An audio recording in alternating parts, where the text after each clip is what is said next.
জানান না কি অবস্থা, পরে যদি কোনো অ্যাক্সিডেন্ট হয়ে যায় মানে একটু আবার। তাই এবারে ঘটনা কি?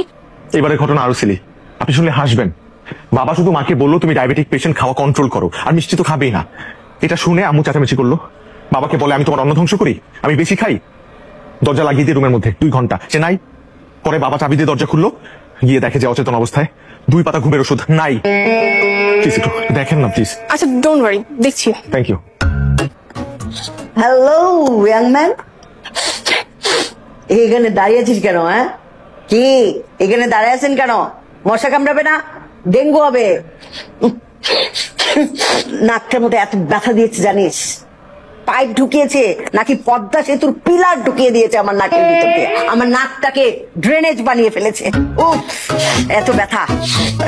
দেখো একটা আইসক্রিম কাপ পাওয়া যায় কিনা, নাকটার মধ্যে শেক দিব। আপা এই অবস্থা তো কথা বলাই যাবে না, আইসক্রিম তো ভুলেও না। হারামজাদা, তুই তাহলে আমার নাকে ব্যথা দিয়েছিস, বুঝলাম। কাজ জানিস না তুই। আই এর আগে 4-5 বার আমি ওয়াশ করিয়েছি, কিন্তু কখনোই আমার নাকে এত ব্যথা হয়নি। ও এই ব্যথা দাঁড়িয়ে আছিস কেন? আইসক্রিম কি ব্যাপার? তোমার কি চৈতন্যবোধ নেই? হ্যাঁ, ইউ ডোন্ট কেয়ার মি। ভাইজান আইসক্রিম খাওয়া যাবে না কিন্তু। মার না আরেকটা চপ। Follow me. বাই। অনেক অফিসে তোর কাজের চাপ কেমন রে? বেশি একটা না, এখন অফ সিজন তো, ক্লায়েন্ট কম আসছে। ওহ দ্যাটস গুড। আগামী শুক্রবার তোমরা কোনো প্ল্যান রেখো না? কেন মা, কোথাও ঘুরতে যাবো? আরে না, গত সপ্তাহে আমার এক স্কুল জীবনের বন্ধুর সাথে 20 বছর পর দেখা। ও আমরা তার বাসায় যাচ্ছি? জি না, পুরো কথাটাকে শেষ করতে দাও। সব সময় কথার মধ্যে নাক গলানো তার একটা বদ অভ্যেস। Sorry sorry.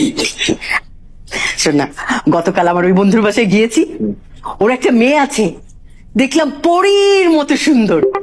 আমি আর দেরি করলাম না, মোবাইলটা ফাট করে বের করে দেখালাম যে দেখো আমার ছেলে কত সুন্দর। বাস কথাবার্তা ফাইনাল, আগামী শুক্রবার তোদের 2 জনের এনগেজমেন্ট। আগামী শুক্রবার আমার এনগেজমেন্ট? হ্যাঁ। তুমি আমার সাথে কথা না বলে তুমি আমার এনগেজমেন্ট ঠিক করেছো? তোর সাথে কথা বলতে হবে কেন? আমার পছন্দ কি খারাপ? তোমার পছন্দ খারাপ কি খারাপ না সেটা নিয়ে প্রশ্ন উঠেনি। আমার একটা পছন্দ থাকতে পারে, আমাকে একটা বার জিজ্ঞেস করেছো? আমি কি গাধা নাকি তোর জন্য কোনো আজে বাজে মেয়ে পছন্দ করবো নাকি আমি? ও কিন্তু তা বলেনি, মানে আমি বলছি কি মানুষের পছন্দ তো সব একরকম না, এক একজনের রুচি কিন্তু এক এক রকমের, বুঝতে পেরেছো? You just shut up. কোন জিনিসটা আমি খারাপ করেছি আর আজকে তোমরা বলছো যে তোমাদের পছন্দের সঙ্গে আমার পছন্দ মেলে না? না দেখো, এইসব কথা এখানে উঠেই নাই। আমি তোমাকে বলতে চাচ্ছি হুট করে এইভাবে এত বড় সিদ্ধান্ত। আমি নিয়েছি সিদ্ধান্ত। সারা জীবন আমি তোর জন্য কোন কাজটা খারাপ করেছি? আমার সাধ্যের মধ্যে তোর জন্য সবচেয়ে দামি জামাটা পছন্দ করেছি। খাবার দাবার কোনো কিছু কার্পণ্য করিনি, দামি স্কুলে পড়িয়েছি। কোন কাজটা আমি খারাপ করেছি? কোনটা অপছন্দের ছিল তোদের বল? আর আজকে বলছিস তোদের পছন্দ আর আমার পছন্দ আলাদা, তোদের রুচিবোধ আলাদা আমার রুচিবোধ আলাদা, মেলে না তোদের সঙ্গে। আস্থা নেই না মায়ের উপর? তোর রুচি খারাপ, তোর বাপের রুচি খারাপ, তোদের 14 গোষ্ঠীর রুচি খারাপ। হায় হায়, আমার রুচি খারাপ, আমি এই জীবনই রাখবো না। আমার এই জীবন রেখে কি হবে? এই জীবনই আমি রাখবো না। কোথায় যাচ্ছ? আল্লাহ বাবা কোথায় যাচ্ছ? আমি এই জীবনই রাখবো না। আল্লাহ আল্লাহ, আমি এই জীবন রাখবো না। বাবা সে যাতে একা বাথরুমে যেতে না পারে, তুমি বাথরুমে যাবে তার সাথে, আর রুম যাতে লক না করতে পারে। এই জীবন আমি রাখবো না। Just shut up, shut up your mouth. আমার ছেলে বলেছে আমার পছন্দ খারাপ, এই জীবন রেখে লাভ কি? তোর বাকি তো খারাপ চাই, খারাপ চাই। ঠিক আছে, তোমাদের পছন্দের মেয়েকে আমি বিয়ে করবো। Oh, really? I'm surprised. Thank you, my boy. Get ready next Friday. You can't imagine. She's so beautiful. এই, আমি কি আমার ছেলের কখনো খারাপ চাইবো? কখনই না। আরে মেয়েটাকে দেখলে তোমাদের দুজনেরই দারুণ পছন্দ হবে। একটা বুড়ি বানিয়েছিস। তুই তো বুড়ি। শোন মাজেদা, আমরা কিন্তু দুজনেই ভার্সিটির একদম খুব কাছের বন্ধু। তোর হাতে মেয়েকে তুলে দিতে পেরে খুব শান্তি লাগছে রে। হ্যাঁ রে, আমারও ভীষণ আনন্দ হচ্ছে। আরে কি এক আজীব দুনিয়া, চোখের সামনে হাজারো মেয়ে ঘুরঘুর ঘুরঘুর করছে, কিন্তু যখনই আমার ছেলের জন্য কোনো মেয়ে পছন্দ করি মনে হয় যেন ওই মেয়ের উপর গতকালই বোমা পড়েছে, বুঝলি? আর যদি কোনো মেয়ে পছন্দ হলো তার বাপ খুশখুর, মা খানে দরজাল।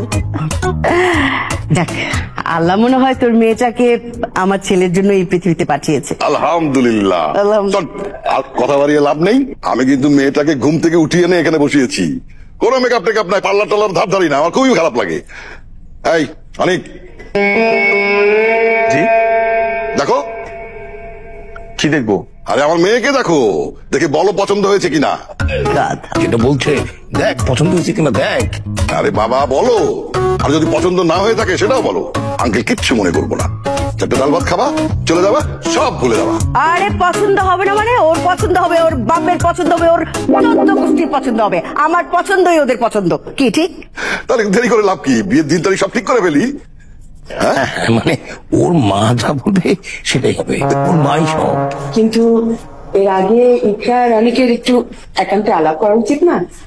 জানা এটা অনেকদিন একটু উপরে গিয়ে কথা বলে আয়। যাও যাও যাও, কথা বলো, যাও। এই ফাঁকে আমরা বিয়ের দিন তারিখটা ফাইনাল করে ফেলি, কি বলেন বিয়াই? ওর মা যা বলবে তাই তো হবেই। আচ্ছা তুমি বলো, তুমি বলো Majeda. Oh, sure. My boy, please give her some time. Please.